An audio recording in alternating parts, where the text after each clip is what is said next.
Hello बच्चों, अब हम थोड़ा सा एक्सप्रेशन फॉर वर्क में चलते हैं। देखिए, मैंने इसका फॉर्मूला आपको बताया था W is equals to F S cos theta.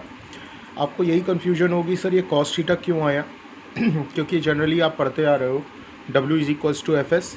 देखिए, इसके बारे में क्या होता है मैं इसको आपको थोड़ा सा एक्सप्लेन करके एग्जाम्पल्स के साथ बताऊँगा, लेकिन मैं दो चीज़ों के साथ इसको आपको समझाना चाहूँगा कैसे आता है। ठीक, क्योंकि जब तक आपको मैंने कह दिया फॉर्मूला याद कर लीजिए, लेकिन आया कहाँ से ये भी तो ज़रूरी है। देखिए, ऐसा ज़रूरी नहीं है हर समय कि आप जिस जगह फोर्स लगाओगे डिस्प्लेसमेंट भी बॉडी का उसी डायरेक्शन में होगा। मतलब कहने का क्या है, जैसे समझिए ये पेपर है, मैं इस डायरेक्शन में फोर्स लगा रहा हूँ, ये पेपर उसी डायरेक्शन में मूव कर रहा है। मैं इस डायरेक्शन में फोर्स लगा रहा हूँ, पेपर भी उसी डायरेक्शन में मूव कर रहा है। तो ऐसा ज़रूरी नहीं है। तो ज़रूरी क्या है? देखिए, दो कंडीशन और बनती हैं। वो दो कंडीशन कौन सी हैं? By finding the component of displacement of the body in the direction of force.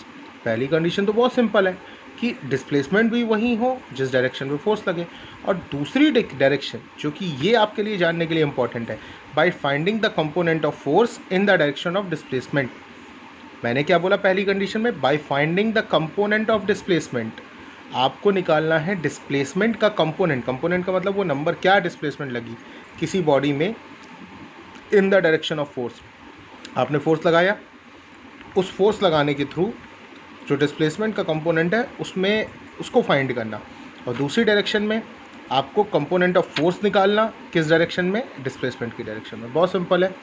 Direction of force की डायरेक्शन ऑफ फोर्स, जिस डायरेक्शन में फोर्स लगे उसके आपको उसमें बताना है कि डिस्प्लेसमेंट का कंपोनेंट क्या है। अब दूसरे में क्या है? जिस डायरेक्शन में डिस्प्लेसमेंट लगे उस डायरेक्शन में कंपोनेंट ऑफ फोर्स बताना है। देखिए, दोनों अलग अलग हैं। By finding the component of displacement किस में? डायरेक्शन ऑफ फोर्स में। By finding the component of force किस में? डायरेक्शन ऑफ डिस्प्लेसमेंट में। चलिए आगे बढ़ते हैं और थोड़ा सा एक्सप्लेन करते हैं, ज़्यादा पजल्ड ना होते हुए। By finding the component of displacement along the force. Suppose करिए बेटा कि कोई कांस्टेंट फोर्स F है, ठीक है। आपने फोर्स लगाया, acts on a body along A B. ये देखिए, ये ए बी, ठीक। आपने मान लीजिए इधर ये बॉडी यहाँ रखी थी, ये स्लोप है। आपने क्या कहा? यहाँ से ताकत लगाना स्टार्ट किया। आप जब यहाँ से ताकत लगाए तो ये बॉडी यहाँ से यहाँ पहुँच गई। समझ पा रहे हो? आप भाई इसी डायरेक्शन में फोर्स लगा रहे हो तो ये बॉडी ऊपर चलती चली जा रही है। आप और लगाए, फिर और चढ़ी। डायरेक्शन ऑफ फोर्स आपकी ये है, डिस्प्लेसमेंट ऊपर की तरफ हो रही है, ठीक। तो मतलब कहने का क्या है, ये जो AC है, AC ये डिस्प्लेसमेंट को शो कर रही है। तो ये देखिए, ये एक जो स्लैंट है और बेटा ये हॉरिजॉन्टल के बीच में एक एंगल बन गया, ये हुआ थीटा। मैं आपको बता रहा हूँ कैसे W इक्वल्स टू FS आया। इसको ज़रा डीपली समझिए, क्योंकि ये बच्चों को बहुत जल्दी समझ में नहीं आता। तो मैंने आपको बताया W इज इक्वल्स टू, देखिए क्या फॉर्मूला बताया था, W is equals to F into A B. अब A और B क्या है? अब अच्छा देखो, अच्छा ये अगर आपको कैसे देखोगे डिस्प्लेसमेंट कितनी हुई? भाई नीचे से ऊपर की तरफ देखोगे ना डिस्प्लेसमेंट कितनी हुई, है ना। अब अगर कोई पुल के ऊपर खड़ा है तो आप डिस्प्लेसमेंट क्या बताओगे? यहाँ से यहाँ हॉरिजॉन्टल में देख के बताओगे, हाँ भाई तुम यहाँ थे, यहाँ पर हो इस समय। आप ये थोड़ी ना ऊपर चढ़ के नीचे देखो, भाई नीचे से ही बंदा ऊपर तक बताएगा इतनी डिस्प्लेसमेंट हुई। देखने का तुम यही देखोगे ना, इतनी डिस्प्लेसमेंट हुई। तो ए बी क्या है? Displacement in direction of force.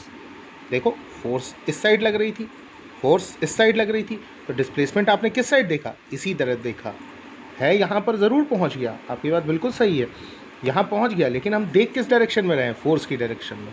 अब आई थिंक आपको क्लियर हुआ होगा। फोर्स की डायरेक्शन में जब आपने डिस्प्लेसमेंट को देखा तो वो आपको ए बी दिखा। ए बी है क्या? Displacement in the direction of force, ठीक। तो आपने यहाँ पर क्या किया बेटा?